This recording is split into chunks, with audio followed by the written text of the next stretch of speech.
آپ لوگوں نے کبھی سوچا ہے کہ گنڈا کیسے بنتا ہے؟ گنڈا تب جنم لیتا ہے جب ہم اس سے ڈرنے لگتے ہیں۔ 75 سال جس میں ہم نے اسرائیلیوں کو گنڈا بنایا، وہ ہمارا خوف تھا، اس سے بھی اور اس کے ابا امریکہ سے بھی۔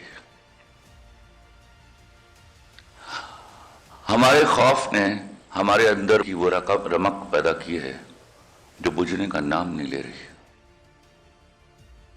مجھے اور آپ کو جب ان دلاسوں پر رکھا جائے گا کہ اگر خدا نہ خواستہ ہم نے منہ بھر کر امریکہ کے خلاف کوئی بات کر دی تو ہماری امداد روک لی جائے گی، تو جب آپ نے امدادوں پر زندگیاں گزارنی ہیں تو آپ کو نہ احتجاج کا حق ہے، نہ کسی کو دل میں برا کہنے کا حق ہے، نہ آپ کو کوئی برائی ہاتھ سے روکنے کا حق ہے۔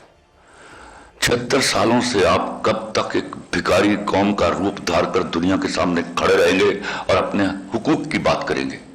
بھکاریوں کے کوئی حقوق نہیں ہوتے۔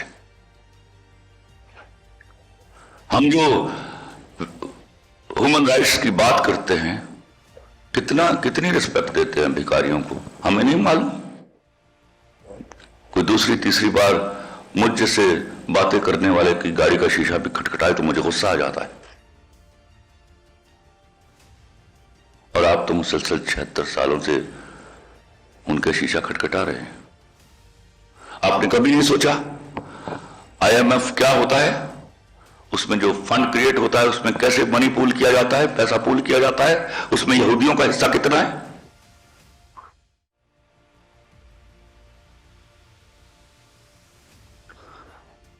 یاد رکھیے گا، ایک بہت بڑی ٹرک کی بتی آپ کو دکھائی جاتی ہے، 5th جنریشن وار اور ہائیبرڈ وار۔ خدا کی قسم، گولی کا دیا ہوا زخم گالی سے نہیں بھرتا، واپس گولی مارنی پڑتی ہے، اور برابر کی گولی مارنے کے لیے آپ کو وہ والی گولی ایجاد کرنا پڑے گی۔ آپ جو 76 سالوں سے ہاتھ پر ہاتھ دھرے دنیا میں ہونے والی ایجادات کا انتظار کر رہے ہیں۔ بے شرمی ہماری یہ نہیں ہے کہ ہم کچھ کر نہیں پا رہے، بے شرمی ہماری یہ ہے کہ ہم کچھ ایجاد نہیں کر پا رہے۔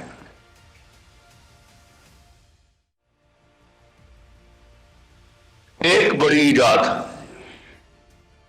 آپ کو طاقت کے اس پیڈسٹل پر کھڑا کر دیتی ہے جہاں لوگ آپ کے سامنے احتجاج کریں گے، آپ لوگوں کے سامنے احتجاج نہیں کریں گے،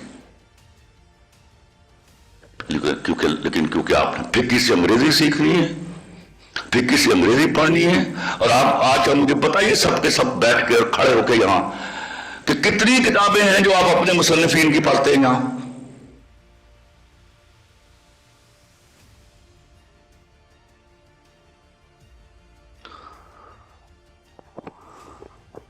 آپ کے صرف جسم بارود سے شل نہیں ہے، آپ کے ذہن بھی بارود سے شل ہے۔ وہ ایک زبانی بارود ہے جو آپ کے دماغوں میں گھسا اور آپ کے رگ و پے میں سرایت کر گیا۔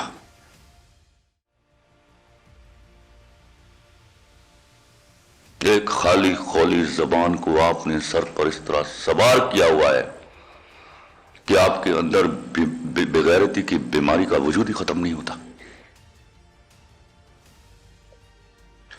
کون سا آواز ہے، کون سے ماں باپ ہے جنہوں نے بچہ پیدا ہوا ہو اور جب وہ اسکول بھیجا ہو تو یہ چاہا ہو کہ وہ سائنسدان بنے گا؟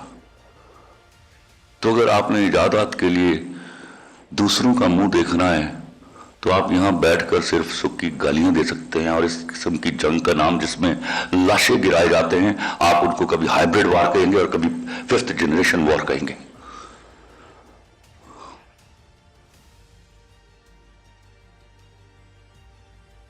یاد رکھیے گا میری بات، میں کب تک جیوں گا لیکن ایک بات آپ کو میرے مرنے کے بعد بھی یاد آیا کرے گی، ایجادات نہیں کریں گے تو اسی طرح دم ہلاتے رہیں گے ان کے سامنے، پروٹیسٹ کرتے رہیں گے، اور مجھے ایک آیت ایک حدیث بتا دیجئے جس میں آپ کے نبی صلی اللہ علیہ وسلم نے آپ کو احتجاج کرنے کے لیے کہا ہو۔ میرے نبی نے تو آپ سے قصاص کی بات کی تھی۔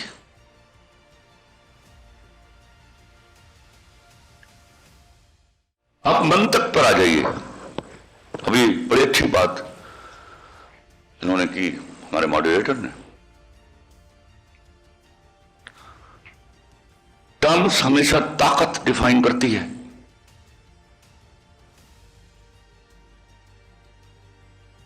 تو آپ کے لیے، فلسطین کے لیے، کشمیر کے لیے راہ نجات سوائے طاقت کے کچھ نہیں ہے، ورنہ آپ اسی طرح دوائیاں بھرتے رہیں گے، آپ اسی طرح امدادوں کے کیمپ بھرتے رہیں گے اور وہ وہاں پہنچاتے رہیں گے۔ زخم ہمارے بدنوں پر کیوں لگتے ہیں؟ شہادتیں ہماری کیوں ہوتی ہیں؟ کوئی ہمارے سامنے بھی تو آ کے احتجاج کرے۔ آپ اس لمحے تک کیوں نہیں پہنچتے؟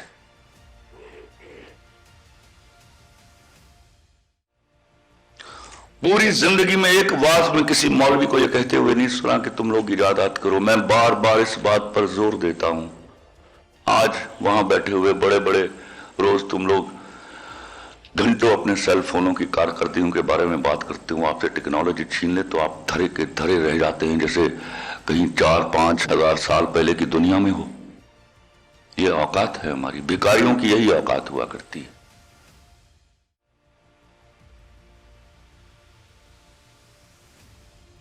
فلسطین ہماری چھاتی پر رشتہ ہوا وہ زخم ہے جس کی دوا میسر نہیں ہمیں۔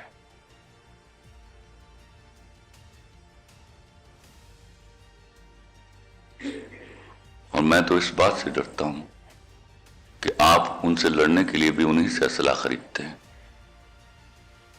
پھر آپ جیتنے کا خواب بھی دیکھتے ہیں۔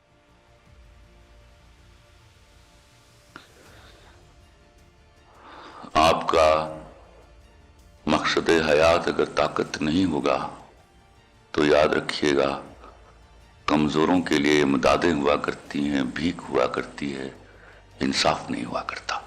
Thank you very much.